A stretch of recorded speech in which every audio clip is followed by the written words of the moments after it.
Before I begin, I have a few messages to the viewers. Thank you all for 100 subscribers. Yeah! Anyways, I said in my last video that I'd be doing a poll on what you guys think I should be doing for my 100 subscriber special. And it seems like you guys want a Clay Claymore video. Well, call it fate or laziness, but I actually have a full-on rant prepared on the guy, which has gone through several proofreads and such, and I think now is the perfect time to unleash it. Also, in the closet again. Anyways, intro.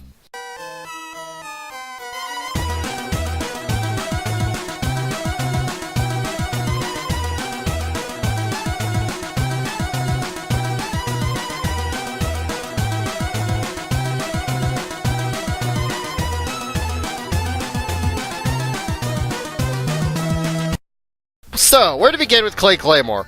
Well, how about we start with the very first thing you think of when you think of the guy, the ad hominems. For those who don't know, the ad hominem is essentially an argument or reaction that's directed against the person rather than the position they're maintaining. A good example of this is if I was arguing against someone who was arguing the existence of God, but instead of trying to like show his reasons are wrong, I just called him a fat slob throughout the whole video. Or, you know, just call him a fat slob instead of making claims against his claims. And one of the prime arguments that I've seen him do is just go into a video and essentially just go, no, it's another spurg, Not even joking. His worst example of doing so is in his commentary of Mr. Enter's review of Teen Titans Go episode, Return of Slade. Long story short, it's one of those, this episode is a troll commentaries, which I don't particularly agree with, but that's a topic for another video. However, at one point in the video, he starts going on a tiny rampage against several animation reviewers, which include Mr. Enter, Animat, Ernie, Rob the Wonderful, Cartoon Hero, and O3B Good. Wait, nobody likes O3B Good. Whatever. Why did he go on this mini rampage, you ask?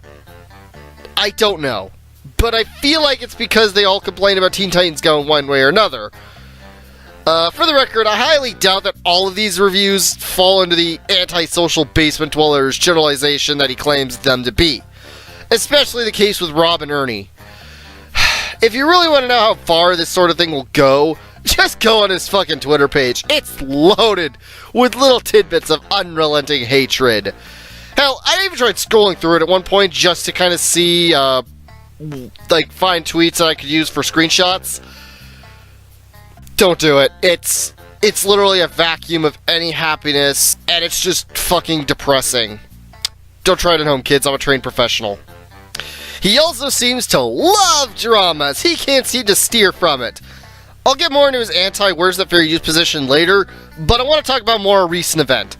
He's been going through a bit of a thing with this one user by the name of RMG Productions. He and several other users were called out by Clay Claymore, mostly for taking things a bit too far.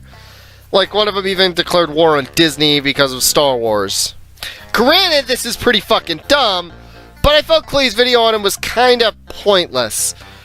A commentary, and yes, Clay, these your videos are commentary, even fitting the description of commentaries are usually done by troll-shielding morons who are usually worse than the people they rip on. He did a commentary on this guy, and it just felt kinda pointless to me. And neither side will let it go. And it's just getting really fucking irritating at this point. It's like, why the fuck you keep going with this? Then again, why does the other guy do it? But whatever.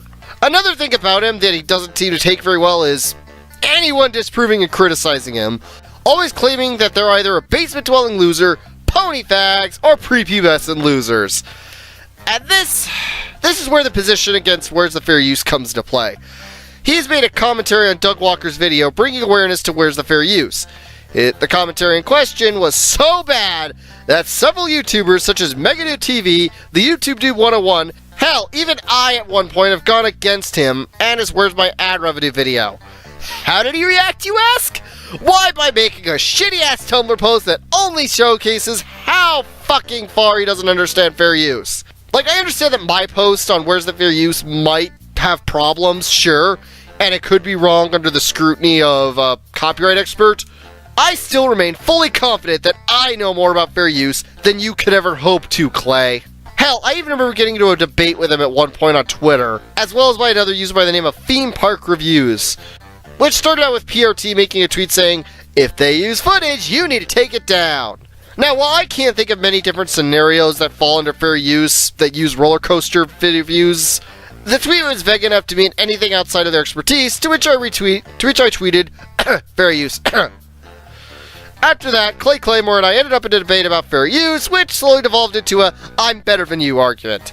I realized that the conversation wasn't going anywhere, and the fact that I was boxed in through the 140 character limit on Twitter, and that Clay Claymore is as stubborn as a fucking mule, I basically dropped it like a fucking brick. And he thinks that's a victory for him. Whatever helps you at night. Whatever helps you sleep at night, asshole. I also want to talk about why people keep calling him Mr. Enter 2.0. That's not true at all. I actually have a life and a girlfriend and a... Irrelevant! Why would anyone give a shit about your personal life at all? Not only that, but it doesn't matter how great your personal life is when you act the same way as another person does on the internet. When people can bring comparisons on you, don't be defensive about how people call you this man 2.0. More likely than not, they have a point. Now that I got your shitty rebuttal out of the way, let's get into the reasons why you're Mr. 2.0. You both make poor videos that vary between acceptable to middle finger worthy. You both can't seem to take criticism from anybody. You both seem to have a massive ego. You're both apathetic towards your fans. Oh, and you're both pumped up by the power of rage. I am not kidding. I get this angry vibe from you whenever I watch your videos or read your tweets. Almost like you get Mr. Enter levels of angry. There's one last thing I want to bring up. Pointing out other people's maturity only serves to make you look less mature. Now, I'm not going to sit here and say I'm a shining example of human maturity, because I'm not. In fact, I'm fully convinced that no one on the internet is mature, and you making fun of people for not being normal, which also doesn't exist at all, just shows that you're not mature either. Proof of this is practically all of your videos that fall into the same category of, look at this immature spurg. He's so stupid. Now, I'm aware that my older videos are commentaries of religious people making stupid arguments. However, the difference here is I actually try to argue against the video and the points that they bring up while keeping the insults to a bare minimum, while you seem to go on tangents about how the person you're commentating on is a cringe-inducing spurg. That's all I really have to say on this issue, and while I don't do this for rant videos, I think the points itself justify this. Holy crap, I feel better. Like a burden has just been lifted off my shoulders. Well, see you guys next week, and thank you for 100 subscribers. Bye.